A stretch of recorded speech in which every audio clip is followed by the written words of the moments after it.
Bismillahirrahmanirrahim. Assalamualaikum warahmatullahi wabarakatuh.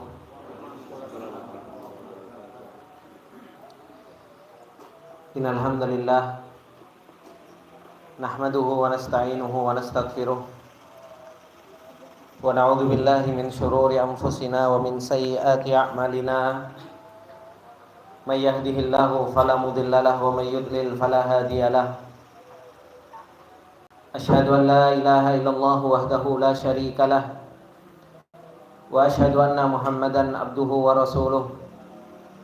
Salawatullahi wa salamuhu alaihi wa ala alihi wa sahbihi wa man tabi'ahum bi ihsanin ila yaumiddin. Ya ayyuhalladzina amanu taqullaha haqqa tuqatih wa la tamutunna illa wa antum muslimun. Ya ayyuhalladzina amanu taqullaha wa qulu qawlan sadida yuslih lakum a'malakum wa yaghfir lakum dhunubakum wa may yuti'illaha wa rasulahu faqad faza fawzan 'azima.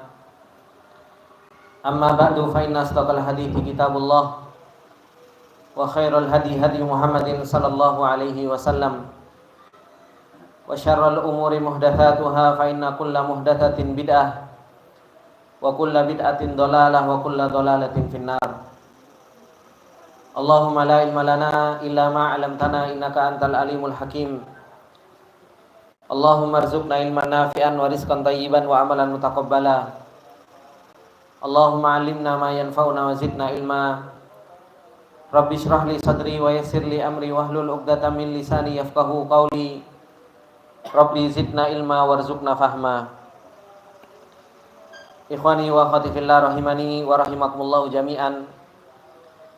Bapak-bapak, ibu-ibu yang dimuliakan oleh Allah Subhanahu wa taala. Alhamdulillah, puji dan syukur kembali kita panjatkan kepada Allah Subhanahu wa taala dengan segala nikmat yang Allah Subhanahu wa taala tak henti-hentinya. Dan terus-menerus Allah Subhanahu wa taala memberikan kenikmatan demi kenikmatan kepada kita semua. Dan di malam yang berbarokah ini kembali kita merasakan nikmat yang Allah Subhanahu wa taala limpahkan kepada kita semua. Dengan kita ditolong oleh Allah Subhanahu wa taala untuk kita bisa beribadah. Ditolong oleh Allah Subhanahu wa taala untuk kita bisa berduduk di majelis ilmu. Yang dimana dengan duduknya kita di majelis ilmu yang seperti ini, teringat dengan hadis Rasulullah sallallahu alaihi wasallam. Ya, Rasulullah sallallahu alaihi wasallam katakan, man salaka tariqan yaltamisu fihi ilman sahhalallahu lahu bihi tariqan ilal jannah. Orang-orang yang mereka menempuh sebuah perjalanan yang di dalam perjalanan tersebut digunakan untuk mencari ilmunya Allah Subhanahu wa taala. Digunakan untuk mempelajari ayat-ayat Allah Subhanahu wa taala. Maka kata Rasulullah sallallahu alaihi wasallam, sahhalallahu lahu bihi tariqan ilal jannah. Allah Subhanahu wa taala akan mudahkan bagi seseorang tersebut untuk meraih surganya Allah Subhanahu wa taala. Dan ini yang kita inginkan.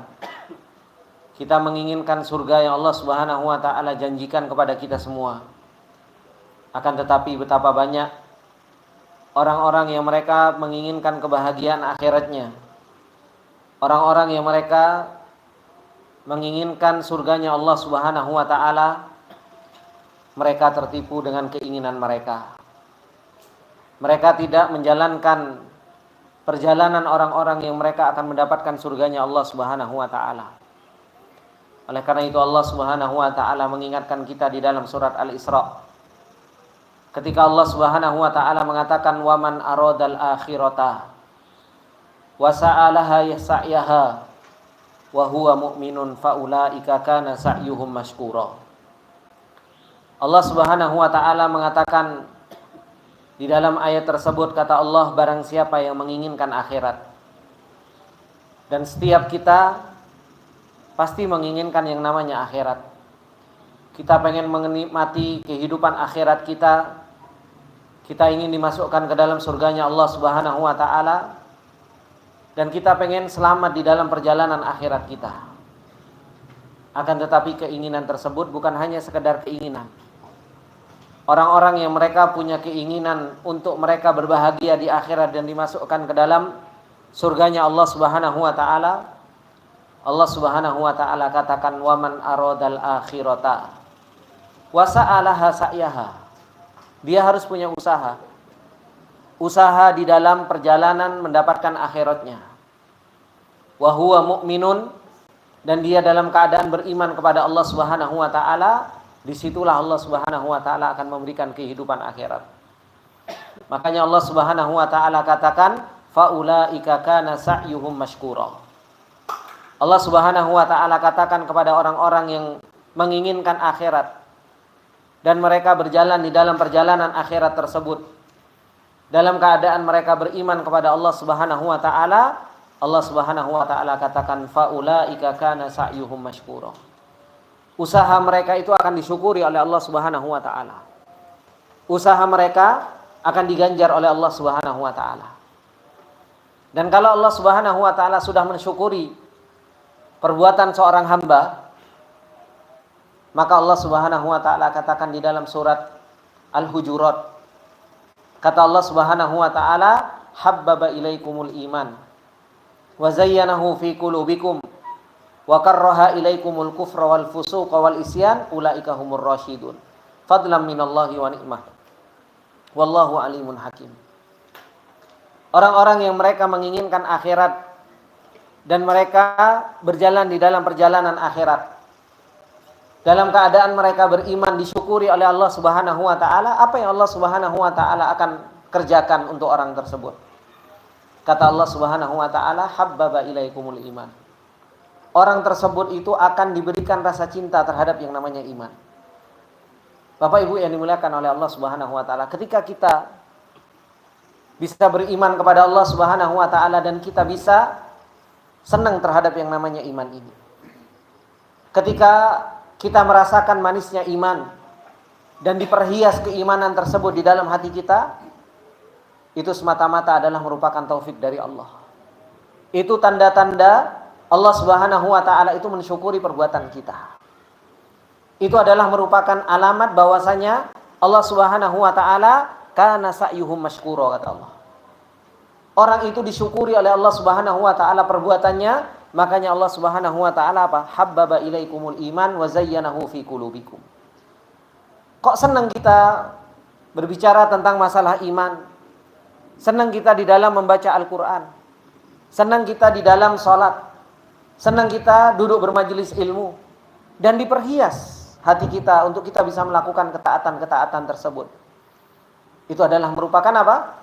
Alamat atau tanda-tanda Allah Subhanahu wa taala mensyukuri kita.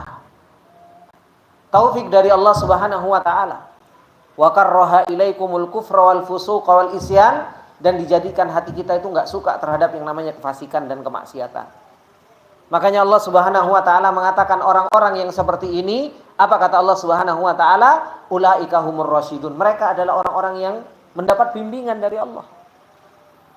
Kita duduk bermajelis ilmu seperti ini adalah merupakan apa? Bimbingan Allah Subhanahu wa taala, dan itu yang Allah ingatkan kepada kita. Apa kata Allah? Fadlam minallahi wa ni'mah wallahu alimun hakim. Karunia dari Allah. Dan ini adalah merupakan sebuah kenikmatan dari Allah Subhanahu wa taala, wallahu alimun hakim. Allah tahu Siapa di antara hamba-hambanya yang pantas untuk dipilih? Siapa di antara hamba-hambanya yang pantas untuk disyukuri? Dan Allah Subhanahu wa taala Maha bijaksana dengan apa yang Allah Subhanahu wa taala pilihkan kepada seorang hamba tersebut. Maka dari sini ikhwani wa akhwati fillah rahimani wa rahimakumullah jami'an. Apa yang Allah Subhanahu wa taala telah perjalankan kita, dengan Allah Subhanahu wa taala memudahkan langkah kita untuk kita bisa duduk bermajelis ilmu. Untuk kita bisa saling mengingatkan di antara kita. Untuk kita bisa saling tawasau bil haqqi wa tawasau bis sabr. Untuk kita bisa saling menasehati kebaikan. Untuk kita bisa menasehati di dalam yang namanya kesabaran. Ini adalah merupakan alamatus sa'adah. Ini adalah merupakan tanda-tanda kebahagiaan yang Allah Subhanahu wa taala berikan kepada seorang hamba. Kemudian ikhwani wa akhwati fillah rahimani wa rahimakumullah jami'an. Ketika seseorang diberi taufik oleh Allah Subhanahu wa taala untuk senantiasa dia melakukan ketaatan. Diberi taufik ta'ala seseorang itu untuk bisa thalabatul ilm. Apalagi sebuah bulan yang besar. Bulan yang Allah Subhanahu wa taala telah gambarkan kepada kita bagaimana besarnya bulan tersebut. Yang dimana kita harus betul-betul mempersiapkan diri kita, mempersiapkan jiwa kita, mempersiapkan agar kita bisa beribadah kepada Allah Subhanahu wa taala dengan semaksimal mungkin. Agar kita bisa menjadi seperti yang Rasulullah sallallahu alaihi wasallam sampaikan, karihil mursalah. Seperti halnya angin yang berhembus begitu kencang di dalam bulan Ramadan. Bagaimana seseorang itu bisa beribadah kepada Allah Subhanahu wa taala dengan ibadah yang maksimal. Dan itu enggak mungkin seseorang itu bisa melakukan hal tersebut kecuali apa? Kecuali seseorang itu mempersiapkan dengan betul-betul apa yang dia harus persiapkan. Oleh karena itu ikhwani wa akhwati fillah rahimani wa rahimakumullah jami'an. Apa yang telah disampaikan oleh Syekh Abdullah Al-Anazi di dalam kitabnya A'malul Qulub fi Majalisi Ramadan. Amalan-amalan hati di dalam persiapan seseorang itu mempersiapkan bulan Ramadan, ini adalah merupakan sesuatu yang harus betul-betul kita pelajari. Sesuatu yang harus betul-betul kita fahami. Dan sesuatu yang harus betul-betul kita laksanakan. Coba kita praktekkan di dalam kehidupan kita sehari-hari. Setelah beliau Syekh Abdullah Al-Anazi hafizahullah taala menjelaskan muqaddimah pembukaan di dalam kitab beliau, kenapa kok kita harus punya perhatian terhadap amalan hati ini. Maka beliau memulai majlis yang pertama beliau. Kata beliau al-majlisul awal, yaitu pembahasan yang pertama. Apa kata beliau? Ahammiyatu a'malil qulubi fi hayatil muslim. Pentingnya amalan-amalan hati di dalam kehidupan seorang muslim. Ikhwani fillah wa akhwati fillah rahimani wa rahimakumullah jami'an. Kenapa sih kita harus membicarakan tentang masalah hati ini? Karena hati ini adalah merupakan motor penggerak di dalam kehidupan kita. Hati ini adalah merupakan tempat di mana seseorang itu muncul darinya kebaikan dan muncul darinya kerusakan. Hati ini adalah merupakan sebuah segumpal daging yang kata Rasulullah sallallahu alaihi wasallam, "Idza saluhat saluhal jasadu kullu. Wa idza fasadat fasadal jasadu kullu." Hati ini adalah merupakan segumpal daging yang kata Rasulullah, kalau baik semua amal ibadahnya akan menjadi baik. Akan tetapi apabila segumpal daging ini buruk, maka semuanya akan menjadi buruk. Inilah keadaan hati seseorang. Makanya Rasulullah sallallahu alaihi wasallam betul-betul banyak memperhatikan tentang permasalahan ibadah hati ini. Bahkan Rasulullah sallallahu alaihi wasallam jadikan hati ini adalah merupakan apa? Manatun islahul abdi, yaitu tempat di mana seorang hamba itu mau menjadi baik atau menjadi buruk, itu tempatnya itu berawal dari yang namanya hati. Dan kita ketahui semua ikhwani fillah, bahwasanya yang namanya setan itu nggak pernah mengganggu fisik kita. Ini yang harus betul-betul kita perhatikan. Dan setan itu nggak pernah yang namanya putus asa dari yang namanya mengganggu kita. Seton, iblis sudah bersumpah di hadapan Allah Subhanahu wa taala. Apa kata iblis mengatakan kepada Allah Subhanahu wa taala? Ini harus betul-betul kita ingat. Kata iblis mengatakan kepada Allah Subhanahu wa taala, qala fa bi izzatika la ughwiyannahum ajmain. Iblis itu mengatakan kepada Allah Subhanahu wa taala, "Ya Allah, demi keagunganmu." Bersumpah dengan keagungan Allah. Apa yang dikatakan oleh iblis? La ughwiyannahum ajmain. Sungguh benar-benar aku akan menyesatkan mereka semua. Bahkan iblis mengatakan kepada Allah Subhanahu wa taala, la aqudanna lahum fi siratikal mustaqim. Aku akan duduk di jalanmu yang lurus ya Allah Subhanahu wa taala. Iblis janji kepada Allah Subhanahu wa taala bahwasanya iblis akan datang dari arah kanan, dari arah kiri, dari arah depan, dari arah belakang, semua dari seluruh arah iblis itu akan datang mengganggu kita.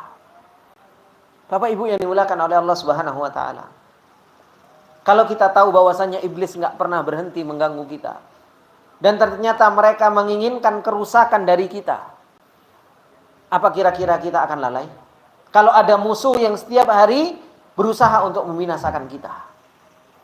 Ada musuh yang senantiasa mengintai kita. Ada musuh yang senantiasa pengen merusak kehidupan kita. Ada musuh yang senantiasa pengen mengajak kita untuk masuk ke dalam nerakanya Allah Subhanahu wa taala. Antum akan santai? Pasti antum akan siap siaga.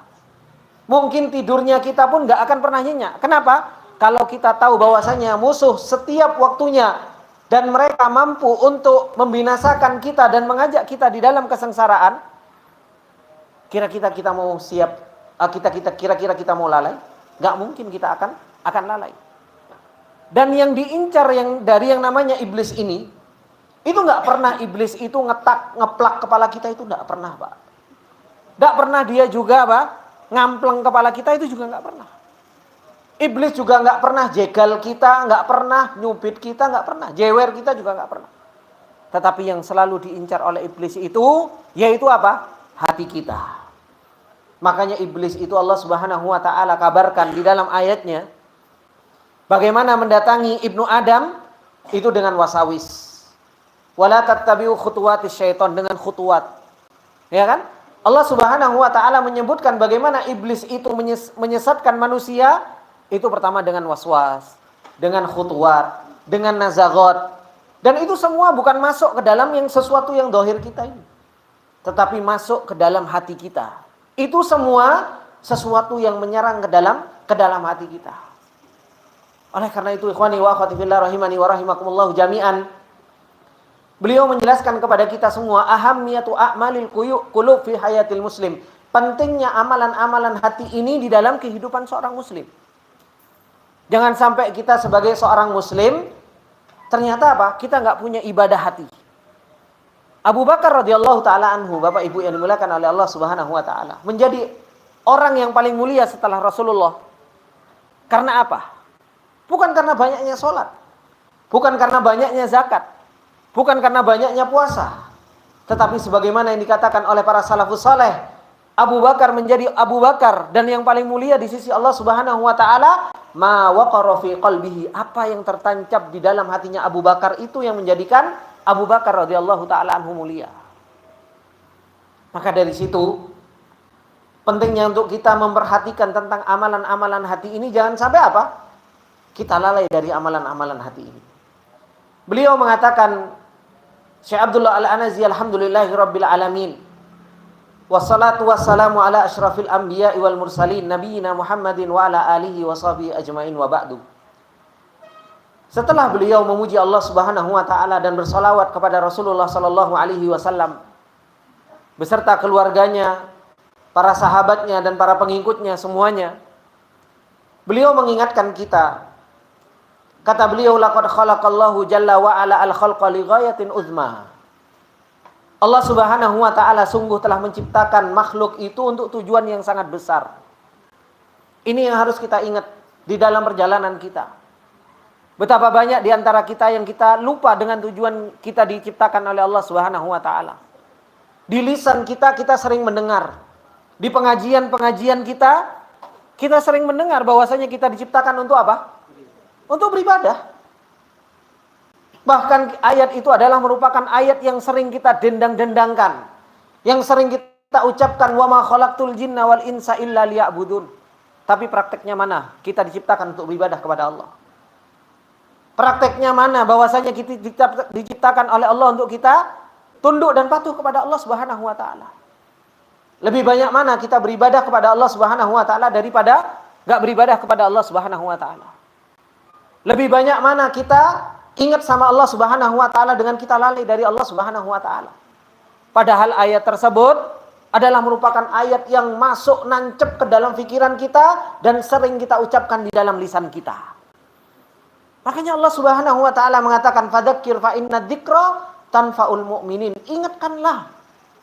Karena peringatan itu bermanfaat bagi orang yang beriman, dan peringatan yang paling bermanfaat bagi orang yang beriman itu apa? Kita itu Bapak Ibu diciptakan di dunia ini bukan untuk main-main. Kita itu diciptakan sama Allah Subhanahu wa taala bukan untuk bersenang-senang. Kita itu diciptakan sama Allah Subhanahu wa taala punya tujuan yang besar. Makanya Allah Subhanahu wa taala mengatakan, "Afa hasibtum annama khalaqnakum abatha wa annakum ilaina la turja'un?" Apakah kalian mengira bahwasanya kalian diciptakan oleh Allah Subhanahu wa taala itu sia-sia, abath, enggak ada gunanya? Diciptakan sama Allah Subhanahu wa taala hanya sekedar hidup, cari makan, kemudian nikah, punya anak, menua, punya cucu, meninggal dunia, selesai. Enggak. Allah Subhanahu wa taala ciptakan kita itu enggak abath. Allah Subhanahu wa taala ciptakan kita untuk kita dikembalikan kepada Allah Subhanahu wa taala. Untuk kita diciptakan kepada Allah Subhanahu wa taala dan kita dihisab oleh Allah Subhanahu wa taala. Kita akan mempertanggungjawabkan semua yang telah kita lakukan. Kita akan mempertanggungjawabkan kehidupan yang kita telah jalani sekarang ini. Itu semua akan kita pertanggungjawabkan nanti di hadapan Allah Subhanahu wa taala. Umur yang Allah Subhanahu wa taala berikan kita tanggung jawabkan. Harta yang Allah Subhanahu wa taala berikan itu kita pertanggungjawabkan. Anak, istri, itu adalah merupakan tanggung jawab kita nanti di hadapan Allah Subhanahu wa taala. Makanya Allah Subhanahu wa taala, beliau Syekh Abdullah Al-Anazi mengingatkan kepada kita, laqad khalaqallahu jalla wa ala al-khalqa li ghayatin uzma. Allah itu menciptakan kita itu untuk tujuan yang sangat besar, uzma. Wahia ibadatahu wahdahu la syarikalah, yaitu agar kita beribadah kepada Allah Subhanahu wa taala semata dan kita enggak menyekutukan Allah. Allah Subhanahu wa taala mengatakan, wa ma khalaqtul jinna wal insa illa liya'budun, dan tidaklah aku menciptakan jin dan manusia kecuali hanya untuk beribadah kepadaku, kata Allah Subhanahu wa taala. Kalau kita diciptakan oleh Allah Subhanahu wa taala untuk beribadah, Bapak Ibu yang dimuliakan oleh Allah Subhanahu wa taala, apakah iya setiap waktunya kita akan beribadah kepada Allah Subhanahu wa taala? Bapak Ibu bisa beribadah kepada Allah Subhanahu wa taala 24 jam? Bisa apa enggak? Bisa apa enggak, Pak? Enggak bisa? Atau bisa? Bisa. Kalau kita betul-betul memahami tentang ibadah yang Allah Subhanahu wa taala perintahkan kepada kita, kita bisa beribadah kepada Allah Subhanahu wa taala 24 jam. Kita bisa beribadah kepada Allah Subhanahu wa taala tulul hayah kita. Selama kita diberi hidup sama Allah Subhanahu wa taala, kita bisa beribadah kepada Allah Subhanahu wa taala.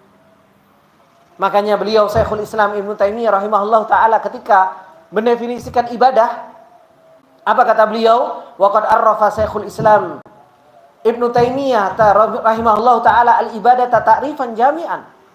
Syekhul Islam Ibnu Taimiyah rahimahullah taala mendefinisikan ibadah dengan definisi yang sangat bagus.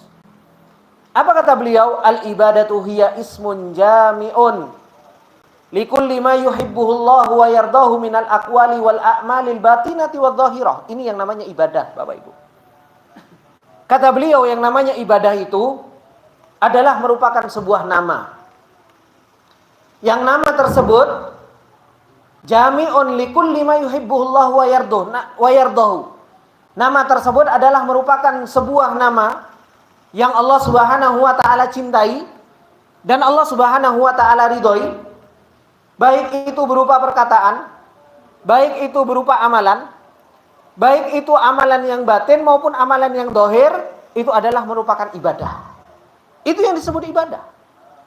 Jadi yang namanya ibadah itu adalah segala sesuatu yang dicintai dan diridhoi oleh Allah Subhanahu wa taala. Baik itu perkataan, baik itu perbuatan, baik itu sesuatu yang zahir, baik itu sesuatu yang batin, itu adalah merupakan apa? Itu adalah merupakan sebuah ibadah. Bapak Ibu sholat. Tahu dari mana kalau sholat itu ibadah, Bapak Ibu? Sholat ibadah atau bukan? Tahu dari mana kalau sholat ibadah? Hah? Karena dicintai sama Allah Subhanahu wa taala. Bukti kalau Allah Subhanahu wa taala mencintai apa? Apa, Pak? Bapak selama ini sholat, ibadah apa bukan? Ibadah. Tahu dari mana kalau itu ibadah, Pak? Dicintai dan diridhoi oleh Allah. Tahu dari mana kalau dicintai dan diridhoi? Dia apa, Mas? Dalil tentang perintah sholat. Jadi kita tahu bahwasanya itu adalah merupakan sesuatu yang dicintai dan sesuatu yang diridhoi karena Allah perintahkan. Kan nggak mungkin Allah Subhanahu wa taala memerintahkan terus Allah nggak cinta tersebut. Makanya kalau kita pengen tahu bagaimana itu adalah merupakan sebuah bentuk ibadah, maka apa? Kita harus tahu kalau itu adalah merupakan sesuatu yang dicintai dan diridhoi oleh Allah. Supaya kita tahu bahwasanya itu dicintai dan diridhoi, Allah Subhanahu wa taala memerintahkan. Bapak Ibu disuruh untuk sedekah, disuruh untuk puasa, disuruh untuk haji, disuruh untuk birrul walidain, disuruh untuk zakat, disuruh untuk melakukan ibadah-ibadah yang lain. Menunjukkan kalau itu adalah merupakan sebuah ibadah mana? Bahwasanya Allah Subhanahu wa taala cinta dan ridho. Itu kaedahnya. Kaedah supaya kita tahu bahwasanya ini adalah merupakan ibadah dari mana? Kata Syekhul Islam Ibnu Taimiyah, yaitu apa? Dicintai dan diridhoi. Kita tahu bahwasanya itu dicintai dan diridhoi, Allah Subhanahu wa taala memerintahkan. Sekarang saya tanya kepada Bapak Ibu, kita disuruh cinta kepada Allah enggak? Disuruh takut kepada Allah enggak? Disuruh mengharap kepada Allah enggak? Disuruh berdoa apa enggak? Itu ibadah. Makanya cinta itu ibadah kepada Allah Subhanahu wa taala. Takut itu ibadah kepada Allah Subhanahu wa taala. Mengharap adalah merupakan sebuah ibadah dari Allah Subhanahu wa taala. Kita itu disuruh untuk takut, cinta, mengharap, bertawakal. Wa tawakkal 'ala Allah, kata Allah. Tawakallah kalian kepada Allah Subhanahu wa taala. Itu kan perintah dari Allah Subhanahu wa taala. Makanya kalau seseorang pengen tahu mana yang disebut dengan ibadah, ya jangan cuma cari nih ustaz itu ibadah.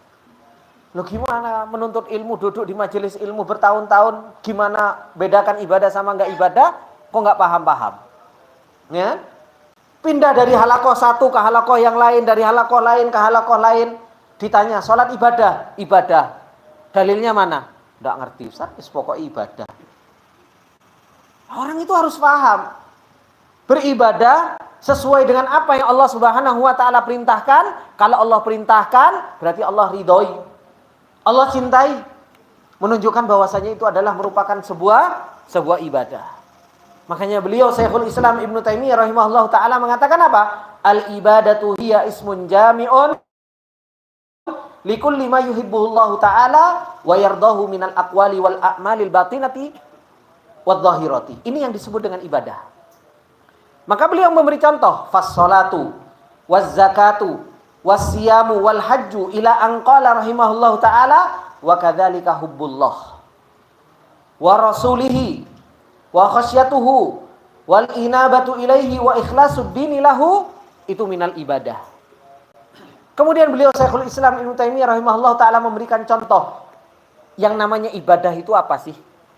Contohnya apa? Salat, zakat, puasa, haji.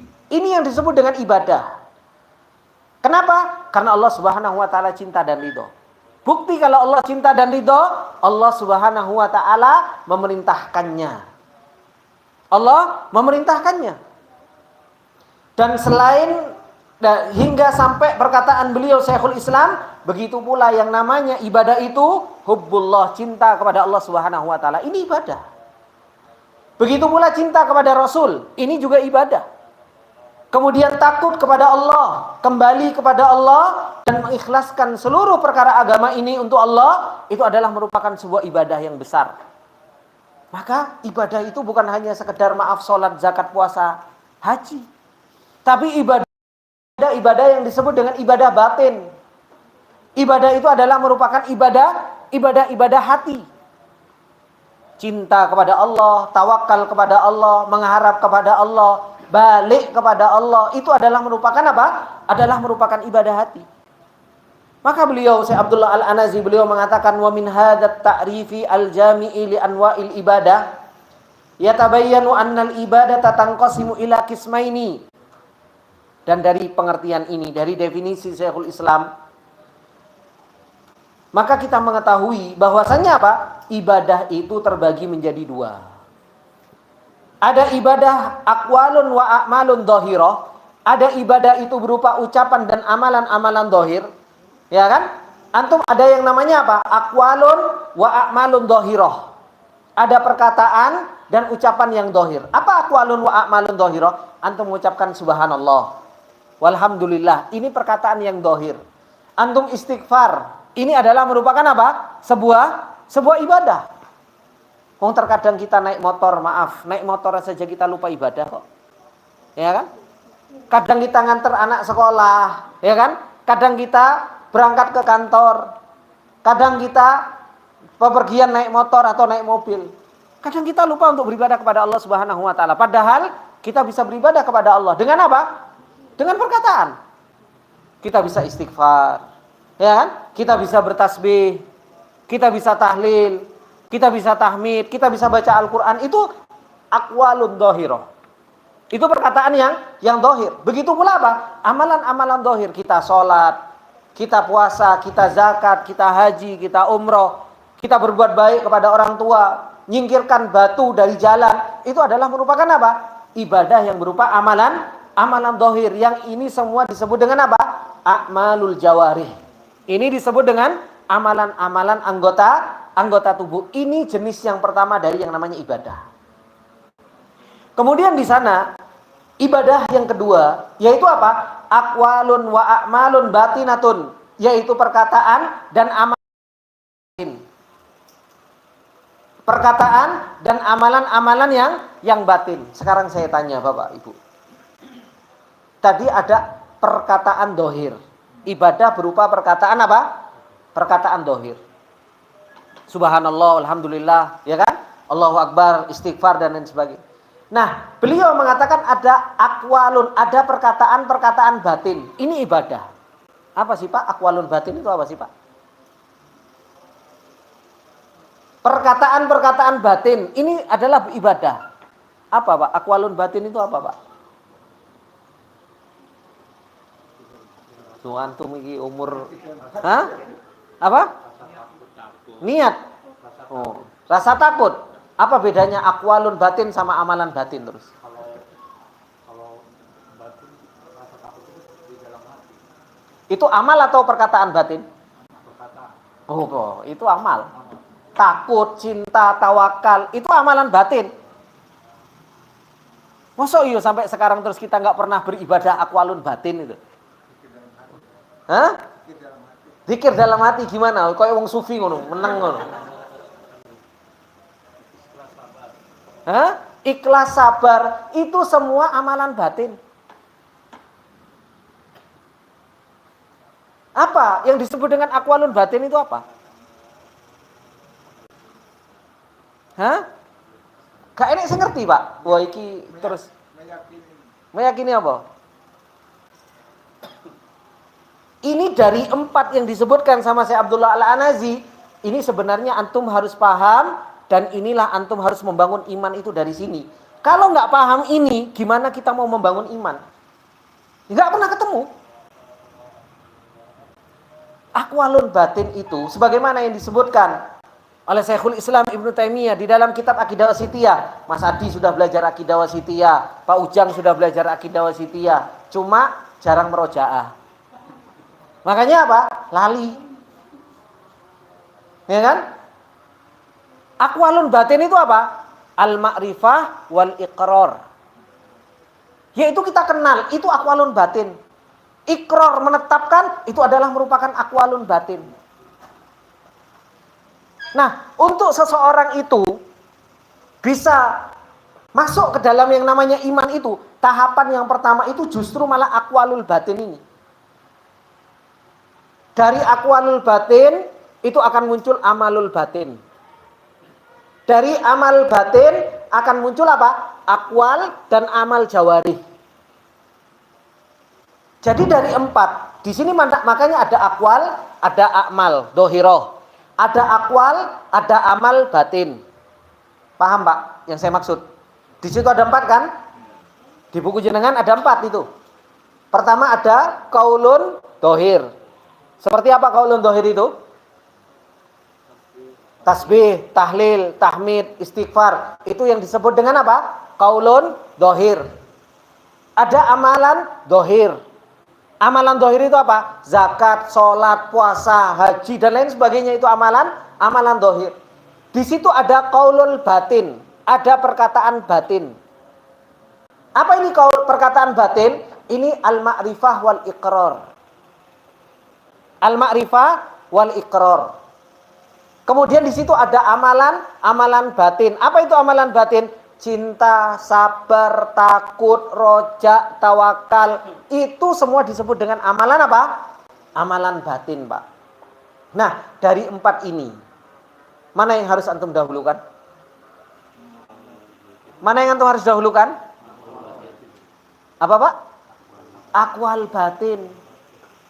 Aqwal batin. Makanya sering disebutkan di dalam kitab-kitab akidah, awwalu wajibin alal abdi itu apa? Pertama kali yang wajib oleh seorang hamba itu apa? Ma'rifah. Orang itu pertama kali itu harus kenal sama Allah. Baru orang itu setelah kenal dengan Allah, bisa menetapkan Allah sebagai ilahnya, sebagai sesembahannya. Akhirnya muncul apa? Cinta. Muncul amalan batin. Muncul takut. Muncul mengharap. Ya kan? Akhirnya muncul tawakal. Kalau sudah muncul takut, tawakal, kemudian muncul cinta, muncul mengharap, baru setelah itu muncul amalan-amalan dohir. Baru dia bisa istighfar, bisa memuji Allah, kemudian bisa tahlil, bisa tahmid, baru dia bisa sholat, baru dia bisa zakat. Lah, pondasinya mana? Pondasinya itu qaulul batin itu loh. Kenal sama Allah itu dulu itu harus didahulukan. Makanya pernah saya contohkan kan ke bapak-bapak ketika kajian di mana? Di Nurul Ihsan. Bukti kalau ternyata makrifat itu harus duluan. Bukti kalau makrifat itu harus duluan. Dulu pandemi. Itu sering saya contohkan.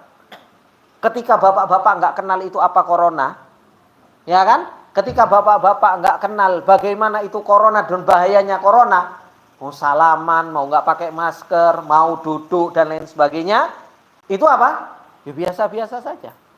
Tapi mulai punya makrifat, mulai punya kenalan dengan corona, mulai kenalan sama corona. Corona bahaya.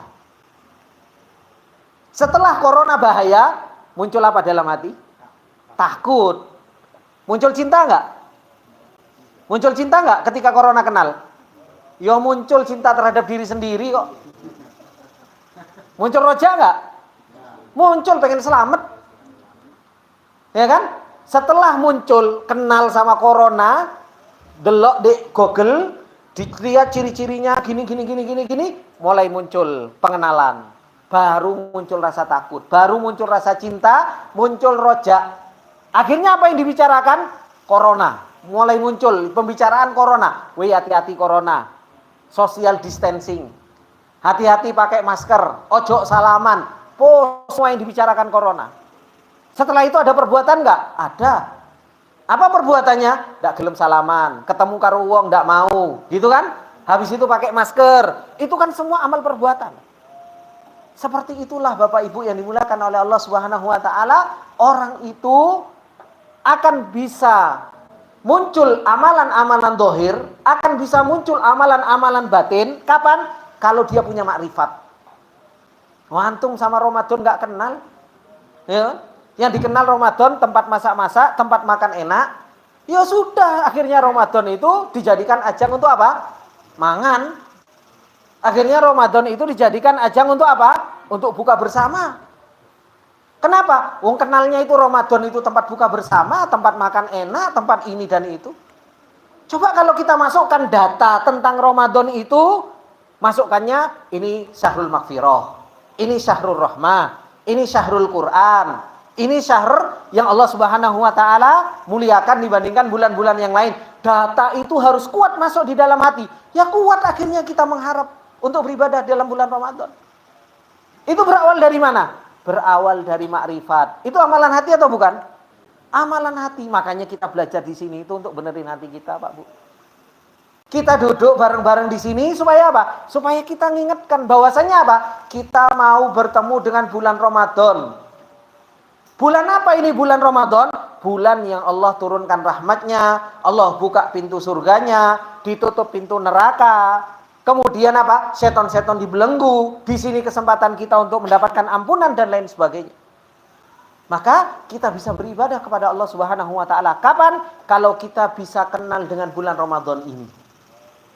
Dan kita bisa kenal dengan siapa? Dengan Allah, zat yang akan kita ibadahi. Kalau kita nggak kenal dengan Allah Subhanahu wa taala, ya kita nggak tahu. Nggak sulit untuk beribadah kepada Allah Subhanahu wa taala dengan kuat. Sulit untuk kita beribadah kepada Allah Subhanahu wa taala dengan maksimal. Kita nggak kenal kok. Maka dari sini beliau mengatakan wa min hadzal ta'rifil jami'i li anwa'il ibadah yatabayyanu annal ibadata tanqasimu ila qismain. Dari sini kita tahu bahwasanya ibadah itu terbagi menjadi dua. Ada perkataan dohir, amalan dohir, ada perkataan batin dan amalan batin. Dan kita sudah tahu mana yang harus kita dahulukan. Yang kita dahulukan adalah merupakan apa? Perkataan batin.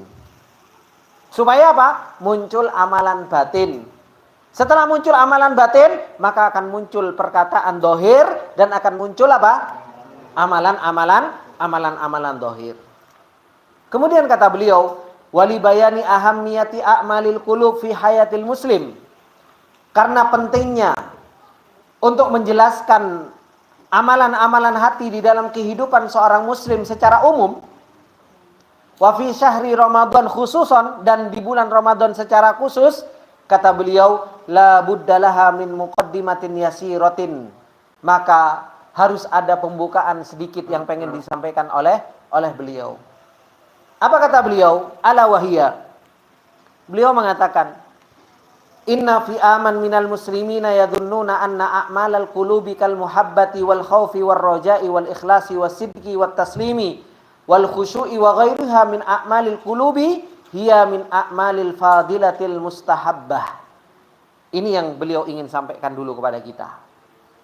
Kata beliau, sesungguhnya kebanyakan dari kaum muslimin, fi aman minal muslimin, kebanyakan dari kaum muslimin yadunnun, mereka mengira, anna a'malal qulub, bahwasanya amalan-amalan hati, seperti halnya apa? Muhabbah, cinta, seperti halnya khauf, takut, seperti halnya roja, mengharap, ikhlas, jujur, taslim, berserah diri kepada Allah, khusyuk. Dan selain dari amalan-amalan hati tersebut, dari amalan-amalan hati, hiya min a'malil fadilatil mustahabbati, itu adalah merupakan amalan-amalan yang mulia tapi hukumnya mustahabbah. Hukumnya apa? Mustahab. Itu yang banyak dikira sama manusia. Wah, aku yang penting sholat, aku yang penting poso, aku yang penting ngaji. Urusan hati, wis gak usah ditekoi, gak usah ditanya. Gak usah ditanya. Hadir, alhamdulillah, gak hadir juga gak apa-apa. Ini kebanyakan orang mengira seperti ini. Ya apa enggak, Pak Bu? Iya. Betapa banyak orang gak punya perhatian terhadap amalan-amalan hatinya. Makanya beliau mengatakan, kebanyakan kaum muslimin mengira ini adalah merupakan a'malil fadilatil mustahabbati, amalan-amalan yang sunnah, allati in qama bihal muslimu falahu ajrun wa matubatun. Kalau seorang muslim itu melakukannya, maka dia dapat pahala dan dia mendapatkan ganjaran. Wa illam yakum biha, kalau seorang muslim itu enggak menjalankannya, au qasara fiha, atau menjalankannya tapi nggak maksimal, fala syai'a alaihi, maka nggak mengapa. Ya berarti nggak dapat pahala atau apa? Ya pahalanya berkurang. Yang penting aku sholat, yang penting aku puasa, ikhlas, yoleh ikhlas. Alhamdulillah aku berarti dapat sempurna. Kalau nggak ikhlas, ya kan dapat sitik-sitik lah pahalanya. Kan seperti itu. Itu perkiraan orang. Ketika orang ngaji Al-Quran, ya kan, dia jujur dalam ngajinya. Kemudian apa? Kemudian seseorang dia mengira bahwasanya ketika dia bisa ikhlas, dia bisa jujur di dalam dia mengaji Al-Quran, maka dia mendapatkan pahala. Alhamdulillah, kalau enggak juga apa-apa, paling dapat sitik. Itu kebanyakan orang mengira seperti itu. Nah, dari sini Bapak Ibu yang dimuliakan oleh Allah Subhanahu wa taala, ini adalah merupakan apa? Persangkaan manusia, dan ini adalah merupakan persangkaan yang salah. Maka beliau mengatakan fal ajrul kamil fi dhannihim, di dalam prasangka kebanyakan manusia, pahala yang besar itu al-mutarattabu ala ayyi ibadatin huwa khasun bi a'malil jawarih. Mereka sangka bahwasanya mendapatkan pahala yang sempurna itu hanya khusus di dalam amalan jawarih. Amalan-amalan zahir. Kalau aku sholat, ya aku dapat pahala. Kalau aku puasa, ya aku dapat pahala. Padahal Rasulullah Shallallahu Alaihi Wasallam telah mengatakan betapa banyak orang puasa, sama-sama puasa, Pak. Ya kan? Kita ini kadang sama-sama puasa, sama-sama nahan haus, sama-sama nahan lapar. Tapi satu dengan yang lainnya, yang satu dapat pahala sempurna, yang satu dapat pahala seberapa, yang satunya cuma dapat haus dan lapar. Apa yang menyebabkan itu semua? Yang menyebabkan itu semua adalah merupakan apa? Merupakan amalan hati.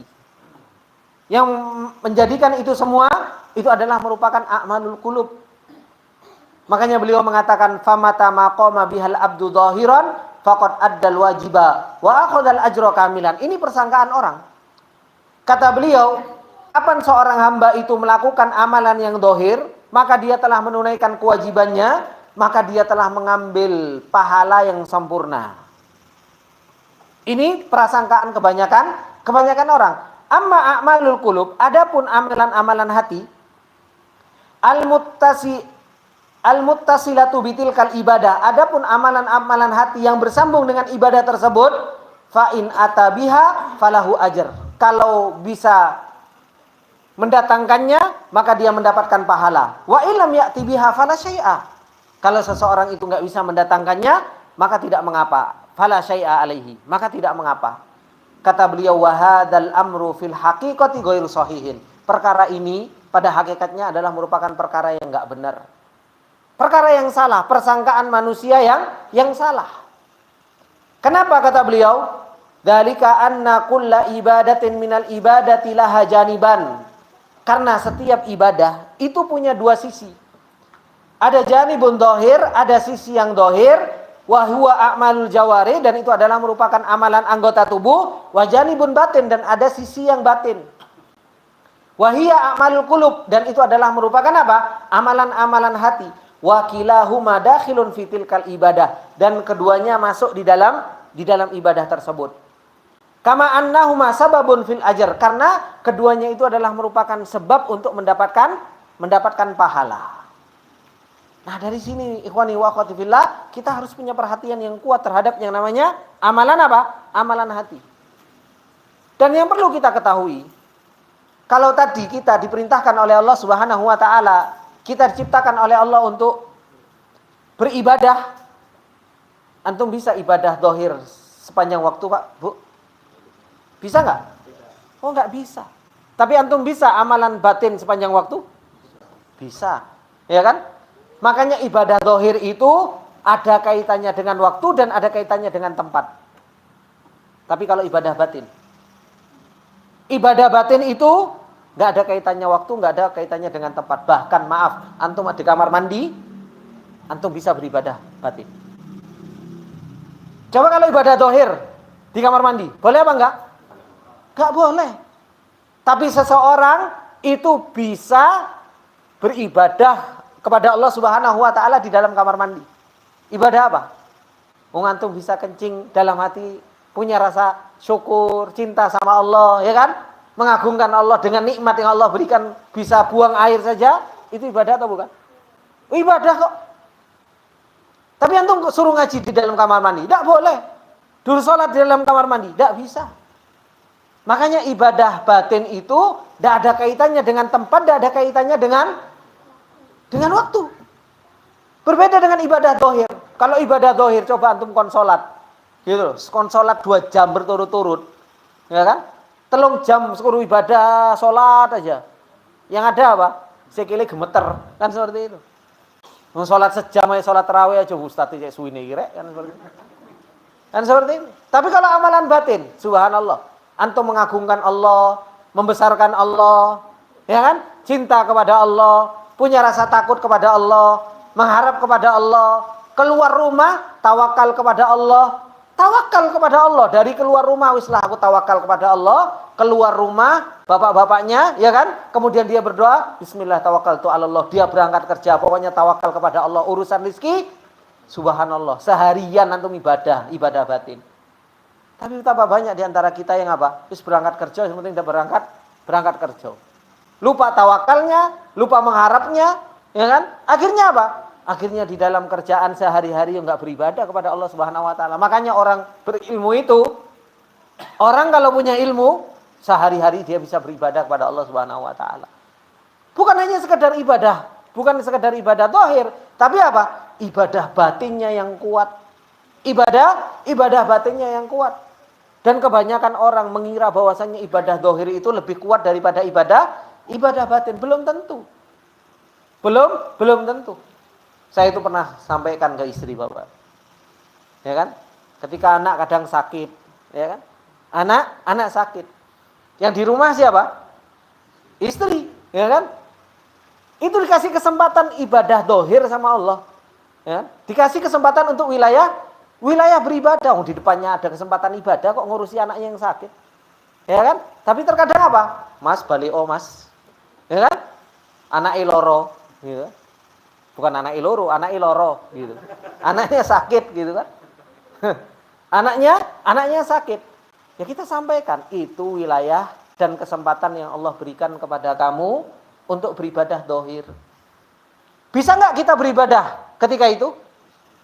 Sangat bisa. Kita punya kesempatan juga untuk beribadah ketika anak sakit. Apa ibadah yang bisa kita lakukan? Mengharap. Kita jauh kok. Ya kan? Kita jauh dari anak kita mengharap.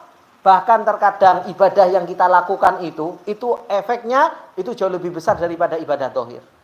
Kenapa? Karena kita tahu, karena kita jauh, kita nggak bisa ngapa-ngapain, akhirnya kita nggak punya gantungan kecuali kepada Allah Subhanahu wa taala. Kita pasrahkan semua kepada Allah. Di situ kadang Allah Subhanahu wa taala menjadikan sebab terbesar anak kita sehat.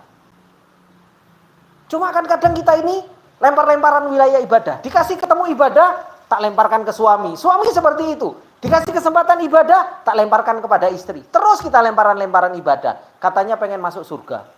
Tapi dikasih kesempatan ibadah, lempar-lemparan. Tak kayak ibadah, tak kayak ibadah. Kalau ada ibadah di depan mata kita dan itu mampu untuk kita jadikan wilayah ibadah, baik itu ibadah dohir maupun ibadah batin, ya kita kerjakan. Kita nggak bisa melakukan ibadah dohir, ada ibadah batin yang bisa kita kerjakan. Wah, kalau orang itu paham dengan ilmu bagaimana kita beribadah, subhanallah, setiap waktu kita bisa beribadah kepada Allah Subhanahu wa taala. Permasalahannya kita jarang tahu. Ngajine cuma mencelak sono, mencelak sini, mencelak sono, mencelak sini, gak paham-paham bagaimana cara beribadah kepada Allah Subhanahu wa taala. Wis nganggepe pokoke wis paling salafi, penduduk surga. Iki sing susah. Kon ibadah angel. Maka dari sini ikhwani wa akhwati fillah rahimani wa rahimakumullah jami'an. Maka ibadah yang harus betul-betul kita pahami, itu ibadah itu ada janib zahir, ada janib batin. Ada dari sisi yang zahir dan ada sisi yang batin. Ini harus berusaha untuk kita amalkan dalam kehidupan kita. Saya nggak bisa beribadah zahir, ya aku tak beribadah batin. Gitu. Kalau ibadah batin itu bisa setiap waktu. Kalau ibadah zahir kadang ada tempatnya, kadang ada waktunya. Makanya beliau mengatakan fattaksiru wal ikhlalu bi ahadihima taksirun wa ikhlalun fil ibadati nafsiha. Maka ketika seseorang itu lalai atau kurang dari salah satu dari keduanya, baik itu ibadah zahir maupun batin, maka apa? Dia kurang dan lalai di dalam ibadah secara zatnya.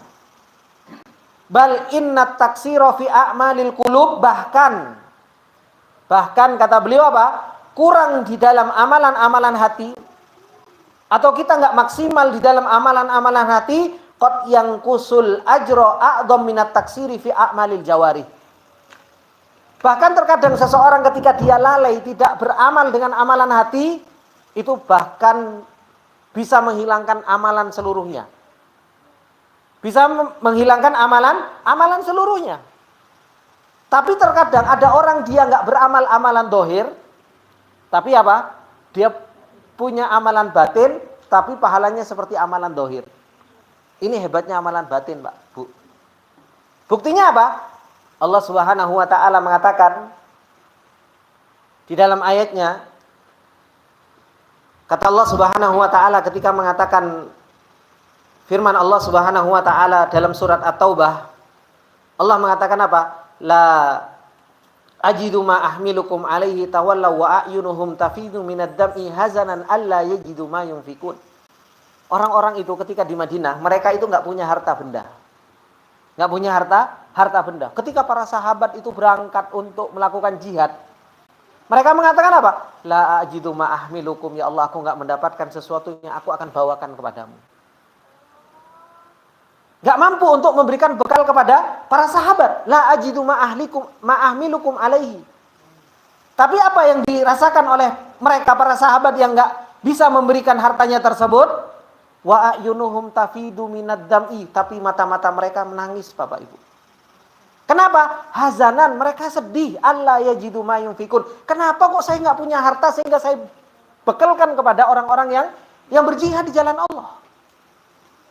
Ketika para sahabat dan Rasulullah Sallallahu Alaihi Wasallam berjalan, apa kata Rasulullah Sallallahu Alaihi Wasallam mengatakan di dalam hadis Muslim?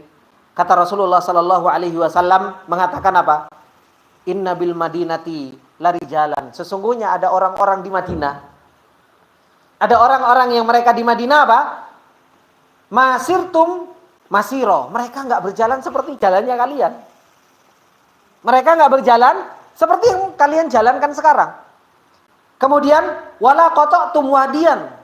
Mereka juga nggak melewati jalan-jalan yang sulit ini. Tetapi apa kata Rasulullah Sallallahu Alaihi Wasallam? Illa syarakukum fil ajr. Tapi mereka mendapatkan pahala kalian seperti yang kalian dapatkan. Disebabkan karena apa? Disebabkan karena apa, Pak? Disebabkan karena amalan hati. Coba subhanallah. Mereka itu pengen memberikan bekal, tapi apa? Mereka nggak punya. Ketika mereka nggak punya, mereka niat, ya Allah, kalau seandainya saya punya, tak kasih bekal. Dan bukti kalau mereka betul-betul pengen itu apa? Tafidu ayunuhum, itu mereka itu sampai nangis. Hazanan, mereka karena sedih nggak bisa memberikan bekal kepada para sahabat. Makanya Rasulullah Sallallahu Alaihi Wasallam sampaikan apa? Di Madinah ada orang-orang yang nggak berjalan seperti jalannya kalian, tapi apa? Mereka mendapatkan pahala. Karena sebabkan apa? Sebab amalan hati. Makanya amalan hati ini sangat penting. Tapi terkadang apa? Ada orang yang mereka Masya Allah punya amalan bareng-bareng. Ya kan? Punya amalan bareng-bareng. Tapi apa? Dia nggak dapatkan pahala di sisi Allah Subhanahu wa ta'ala. Makanya Rasulullah, kadang ada orang dalam satu saf solat. Dalam satu saf solat. Yang satu dapat sempurna, yang satu dapat ini, yang satu nggak dapat apa-apa. Loh, apa yang membedakan itu semua? Yang membedakan itu a'malul qulub, amalan hatinya tadi. Maka inilah yang harus betul-betul kita perhatikan. Makanya beliau mengatakan dalika anna a'malal qulubi hiyal aslu wal asas. Oleh karena itu, amalan hati itu adalah merupakan pondasi dan sesuatu yang sangat penting. Wa wajibatuha asyaddu wujuban min wajibati a'malil jawarih, dan amalan hati itu adalah sesuatu yang jauh lebih wajib daripada amalan dohir. Ini harus betul-betul kita siapkan. Kita mau masuk bulan Ramadan, di situ amalan-amalan dohirnya banyak. Ada puasa, ada qiraatul Quran, ada ngasih buka puasa, ada taraweh, ya kan? Ada amalan-amalan hebat. Jangan sampai apa? Amalan hati kita ketinggalan. Jangan sampai amalan hati kita nggak perhatikan. Nah, ini yang harus betul-betul kita perhatikan. Bapak Ibu yang dimuliakan oleh Allah Subhanahu wa taala, Ini mungkin yang bisa kita ambil di kesempatan yang berbarokah ini. Semoga Allah Subhanahu wa taala senantiasa memberikan ilmu agar kita bertemu dengan bulan Ramadan, hati kita sudah kuat untuk beribadah kepada Allah Subhanahu wa taala.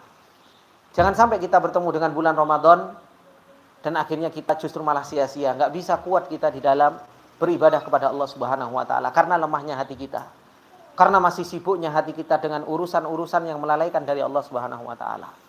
Maka pertemuan yang singkat ini semoga menjadi pertemuan yang Allah Subhanahu wa taala berkahi.